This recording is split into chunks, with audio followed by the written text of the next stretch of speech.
Hello everyone, my name is Joy Ruaz Rodriguez Molina and I belong to the Group 4 and this is our report about multimodal analysis. Hey everyone, I am Kathleen Joy Abal-Madras. I'm from Group 4 and our report for today is about multimodality analysis. Multimodality, globalization and the internet have greatly impacted the way people communicate. To communicate in the modern world, people do not rely only on verbal expression or language, as different aspects of visuality have been incorporated into literacy.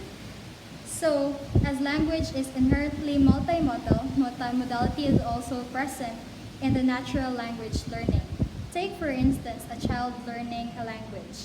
The child starts communicating by reproducing gestures, gaze, and sounds.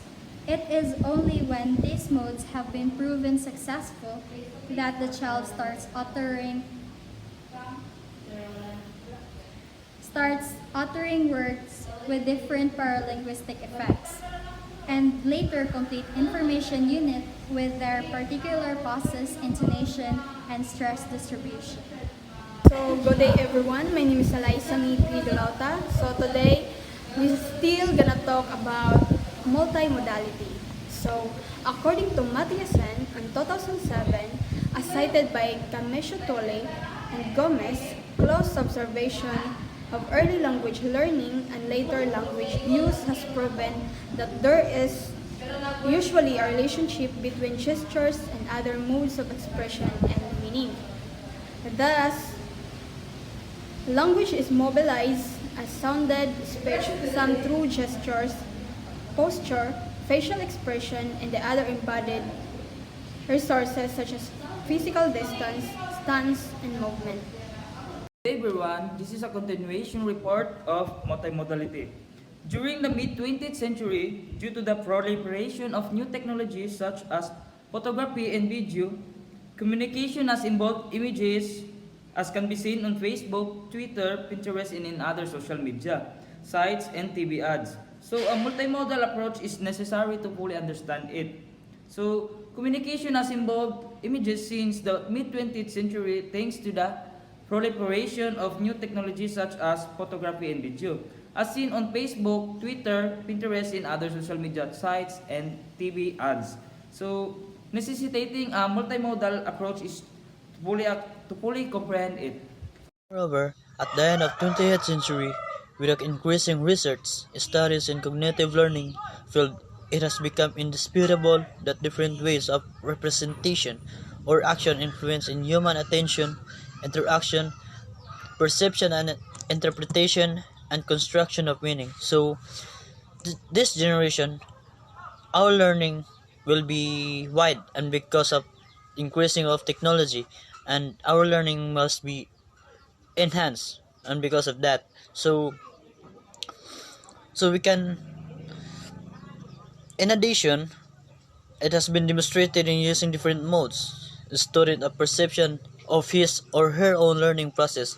So we can interact and interpret the meaning using modes, and every learners have a perception to her own learning. So learners are more conscious and active towards the language. So the learners are more active in our own language this generation. Good day everyone. My name is Abdul Manan P. Candidato. Let's talk what is multimodal text. When you say multimodal text, people deal a multimodal text on a daily basis. Every time they read the newspaper, watch the television, browse the internet, play a video or computer game, or even reading a book. According to Chris 2010, the most noticeable shift has been from page to screen. For instance, from the chalk to the PowerPoint, which has greatly influenced design or selection of resources. As of today, image is the carrier of meaning. which in fact many modern textbooks for pedagogical reasons uh, contain illustration in addition to text. According to Halliday, points out texts are not limited to the spoken and written media of language.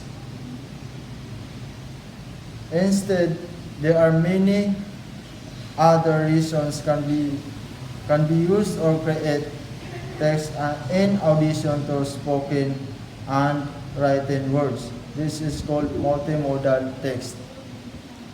Texts are meaning making even whose function are defined by their use in particular social context.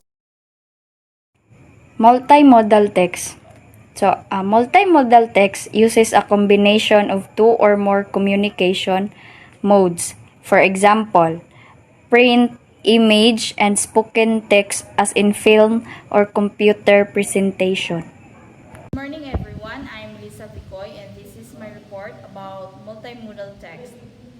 A text are meaning-making events whose functions are defined by their use in particular social context.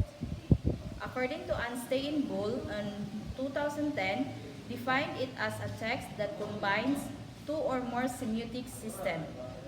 So the five semiotic systems are linguistic, visual, audio, gestural, and spatial. So the linguistic system conveys aspects such as vocabulary, the genetic structure of a language, and grammar. The second is the visual, includes color, vectors, and viewpoint. The third is audio, comprises aspects such as pitch, volume, and rhythm of music and sound effects.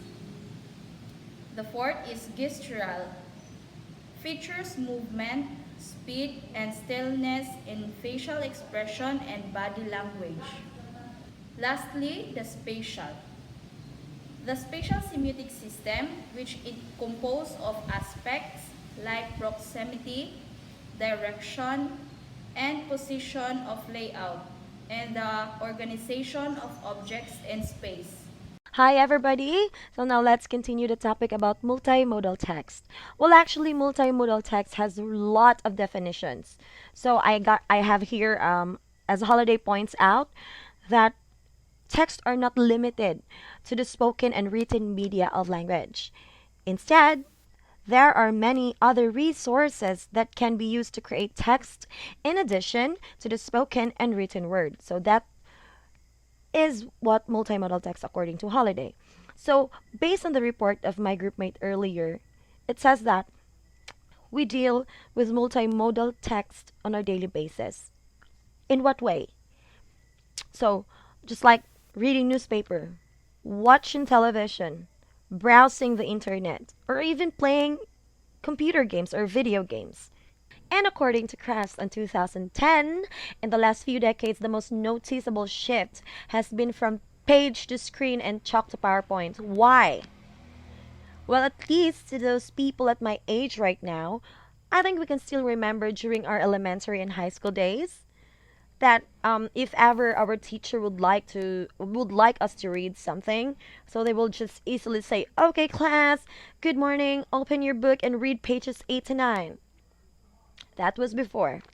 But now we can turn the textbook to screen like gadgets like what I'm using right now recording this discussion. We can use iPads, tablet, smartphones, or even personal computers, laptops. So yeah, we'll just get our gadget and then the teacher will say that okay class, the PowerPoint or the lesson has been uploaded to Edmodo or Google Classroom. Then boom, we can read without textbook.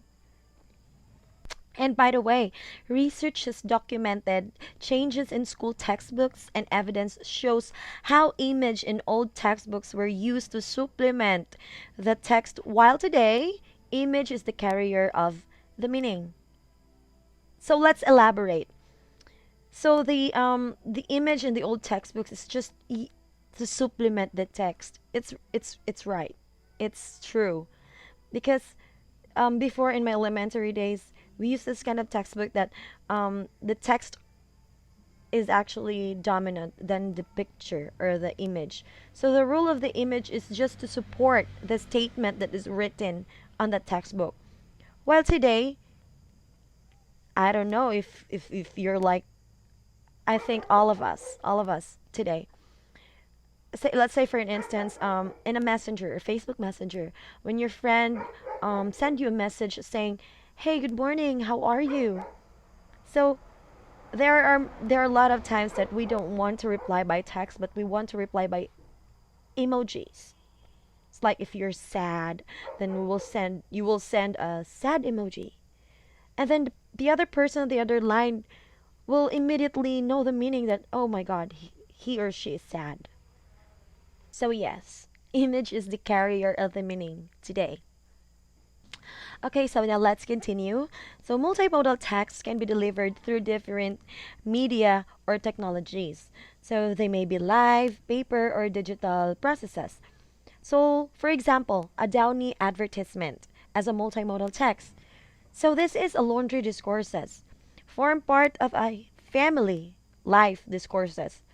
Socially constructed knowledge about who forms part of families, what family activities are, or where family members do this, and so on. So this image, as you can see, it shows a happy young boy holding a bottle of the fabric conditioner, the Downy, as if it were a toy gun, shooting the shirt hung on a clothesline. The color scheme of the ad is predominantly pink and blue. So flower petals come out from the bottle, and the slogan is Taglish. The text, the image, the other semiotic resources not only support the verbal content, but also merge with it to produce a multimodal message. And lastly, why is analysis? Why is analysis needed to understand multimodality? Well, multimodal texts are extremely complex entities. Without detailed analysis, the mechanism by which they build their meanings will not be revealed.